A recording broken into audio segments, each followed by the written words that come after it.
یہ بات ہے اس آخری دن کی جب پہاڑ روئی کے گالوں کی طرح اڑ رہے ہوں گے. یہ بات ہے اس سناٹے کی جس کے بعد وہ چیخ سنائی دے گی جس سے کوئی نہیں بچ سکے گا.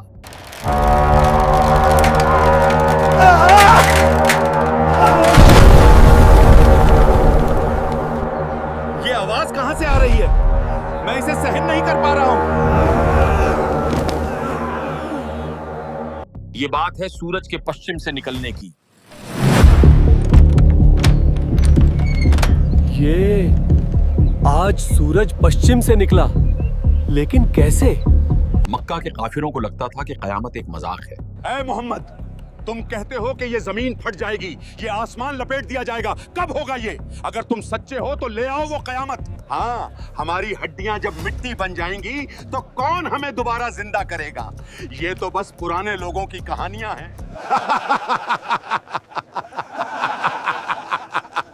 آج 2025 میں ہم بھی تو یہی کر رہے ہیں. مدرسوں میں بس قیامت کی نشانیاں رٹا دی جاتی ہیں، لیکن زندگی میں ایسے موقع بہت کم ہوتے ہیں جب کوئی یہ بتاتا ہے کہ اصل میں قیامت ہے کیا اور ہم اس گھڑی کے کتنے قریب آ چکے ہیں.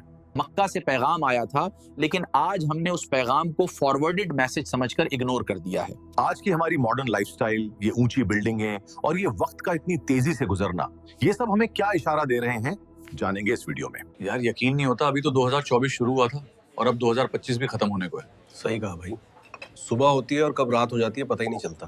کیا آپ کو یہ بات چیت جانی پہچانی نہیں لگتی؟ صحیح بخاری میں حدیث ہے کہ نبی صلی اللہ علیہ وسلم نے فرمایا قیامت قائم نہیں ہوگی جب تک کہ وقت سکڑ نہ جائے. سال مہینے جیسا، مہینہ ہفتے جیسا اور ہفتہ دن جیسا لگنے لگے گا. یہ بات اصل میں اس واقعے سے جڑی ہے جب جبریل علیہ السلام انسانی شکل میں نبی صلی اللہ علیہ وسلم کے پاس آئے اور پوچھا قیامت کب آئے گی؟ نبی صلی اللہ علیہ وسلم نے جواب دیا جس سے پوچھا جا رہا ہے وہ پوچھنے والے سے زیادہ نہیں جانتا، لیکن میں تمہیں اس کی نشانیاں بتاتا ہوں. نشانی یہ بتائی گئی کہ تم دیکھو گے ننگے بدن، ننگے پیر، بکریاں چرانے والے بڑی بڑی عمارتیں بنانے میں ایک دوسرے سے مقابلہ کریں گے. سوچو ذرا، 1400 سال پہلے عرب میں صرف ریت تھی اور تمبو تھے. آج دبئی، سعودی اور مڈل ایسٹ کو دیکھیے، کیا وہ آسمان کو چھونے کی کوشش نہیں کر رہے؟ صحابہ نے ادب اور حیرت کے ساتھ پوچھا یا رسول اللہ وہ کون لوگ ہوں گے؟ تب اللہ کے رسول نے فرمایا وہ عرب کے دیہاتی ہوں گے. یہ جواب صرف ایک بات نہیں تھی بلکہ آنے والے وقت کی ایک بڑی نشانی تھی.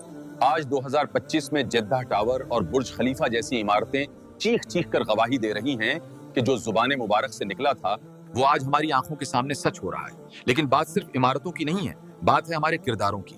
قیامت کی ایک بڑی وجہ ہوگی امانت کا اٹھ جانا. ارے تھوڑا ہیر پھیر کر دو کھاتوں میں، کسی کو کیا پتا چلے گا. لیکن سر یہ تو غلط ہے. ارے بھائی، دنیا چاند پہ پہنچ گئی اور تم ایمانداری لے کے بیٹھے ہو. ترقی کرنی ہے تو یہ سب کرنا پڑتا ہے. نبی کریم صلی اللہ علیہ وسلم نے فرمایا تھا جب امانت ضائع کی جانے لگے تو قیامت کا انتظار کرو. پوچھا گیا امانت کیسے ضائع ہوگی؟ فرمایا جب کام نااہل لوگوں کو سونپ دیے جائیں. کیا آج ہم یہ نہیں دیکھ رہے؟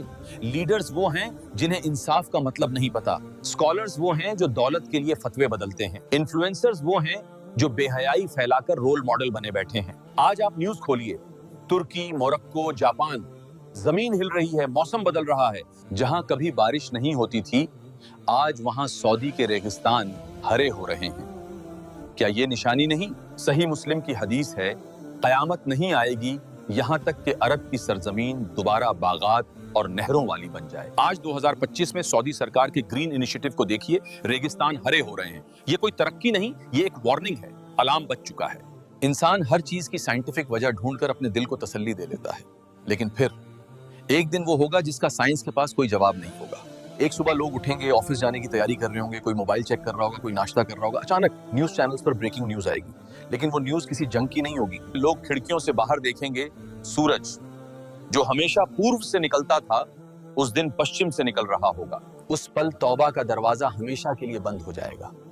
اس وقت کوئی سوری گاڈ نہیں کہہ پائے گا، کوئی سجدہ کام نہیں آئے گا. جس طرح فرعون ڈوبتے وقت ایمان لایا تھا اور اسے رد کر دیا گیا، اس دن پشچم سے سورج دیکھ کر جو ایمان لائے گا وہ ایمان قبول نہیں ہوگا. اور پھر حضرت اسرافیل علیہ السلام کو حکم ہوگا وہ سور جو صدیوں سے ان کے ہونٹوں کے قریب ہے اس دن پھونکا جائے گا. آواز اتنی خوفناک ہوگی کہ دودھ پلاتی ماں اپنے بچے کو بھول جائے گی. حاملہ عورتوں کے حمل گر جائیں گے، لوگ نشے میں لگیں گے مگر وہ نشے میں نہیں ہوں گے، بلکہ اللہ کا عذاب ہی اتنا سخت ہوگا. ساری ٹیکنالوجی، یہ انٹرنیٹ، یہ اے آئی، یہ سیٹلائٹ، سب پلک جھپکتے ہی ختم. تو اب سوال یہ ہے کہ یہ ڈراؤنی باتیں میں آپ کو کیوں بتا رہا ہوں؟ ڈرانے کے لیے نہیں. جیسے اللہ نے سورہ قریش میں ان کو ان کی نعمتیں یاد دلائیں، ویسے ہی قیامت کا ذکر ہمیں ہماری ذمہ داری یاد دلانے کے لیے ہے.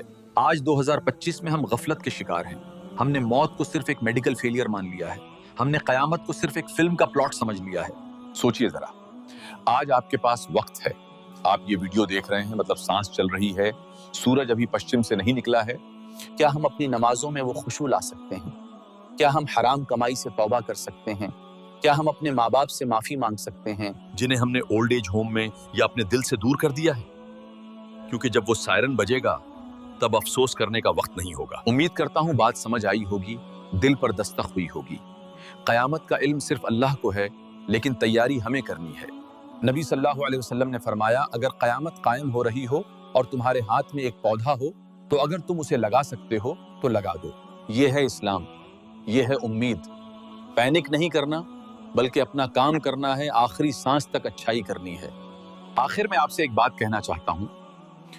ہم دنیا بنانے میں لگے ہیں، اے آئی سیکھ رہے ہیں، کوڈنگ سیکھ رہے ہیں، یہ سب ضروری ہے، لیکن آخرت کی کوڈنگ کون سکھائے گا؟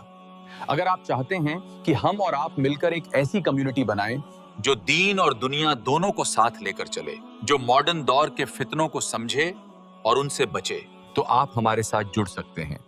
یہ کمیونٹی صرف ویڈیو دیکھنے کے لیے نہیں ہے، یہ بلڈرز آف آخرت کے لیے ہے.